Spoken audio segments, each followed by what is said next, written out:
ಕನ್ನಡ ನಾಡಿನ ಸಂಗೀತ ಲೋಕಕ್ಕೆ ಅಪಾರ ಕೊಡುಗೆ ನೀಡಿರುವ ತಮ್ಮ ಸಾಹಿತ್ಯ ಮತ್ತು ಸಂಗೀತದ ಮೂಲಕ ಕೋಟ್ಯಾಂತರ ಕನ್ನಡಿಗರ ಹೃದಯ ಗೆದ್ದಿರುವ ಲೆಜೆಂಡರಿ ಸಂಗೀತ ನಿರ್ದೇಶಕ ಹಂಸಲೇಖ ಅವರ ಬಗ್ಗೆ ಕಳೆದ ಕೆಲವು ದಿನಗಳಿಂದ ಸಾಮಾಜಿಕ ಜಾಲತಾಣಗಳಲ್ಲಿ ದೊಡ್ಡ ಮಟ್ಟದ ಚರ್ಚೆ ನಡೆಯುತ್ತಿದೆ. ಹಂಸಲೇಖ ಅವರಿಗೆ ದೇಶದ ಪ್ರತಿಷ್ಠಿತ ಪದ್ಮ ಪ್ರಶಸ್ತಿ ಅಥವಾ ಕನ್ನಡ ಸಾಹಿತ್ಯ ಕ್ಷೇತ್ರದ ಅತ್ಯುನ್ನತ ಗೌರವಗಳಲ್ಲಿ ಒಂದಾದ ಜ್ಞಾನಪೀಠ ಪ್ರಶಸ್ತಿ ನೀಡಬೇಕು ಎಂಬ ಅಭಿಯಾನ ಭಾರಿ ವೇಗ ಪಡೆದುಕೊಂಡಿತ್ತು.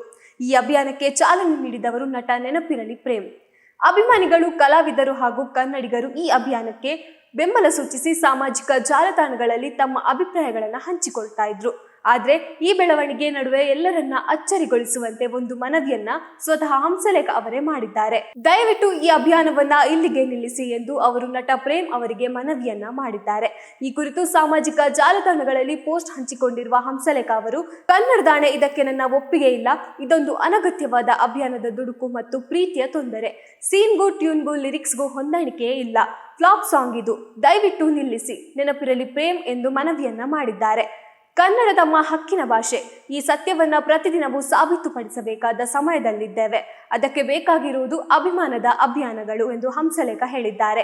ಈ ಮೂಲಕ ತಮಗೆ ಪ್ರಶಸ್ತಿ, ಗೌರವಗಳ ಅಗತ್ಯವಿಲ್ಲ ಎಂದಿದ್ದಾರೆ. ಜೊತೆಗೆ ಕೂಡಲೇ ಈ ಅಭಿಯಾನವನ್ನ ಇಲ್ಲಿಗೆ ನಿಲ್ಲಿಸಿ ಎಂದು ಮನವಿಯನ್ನು ಸಹ ಮಾಡಿಕೊಂಡಿದ್ದಾರೆ. ಹಂಸಲೇಖ ಅವರ ಮನವಿಯಿಂದ ಸ್ಪಷ್ಟವಾಗಿರುವುದು ಒಂದೇ: ಅವರಿಗೆ ಪ್ರಶಸ್ತಿಗಿಂತ ಜನರ ಪ್ರೀತಿ ದೊಡ್ಡದು.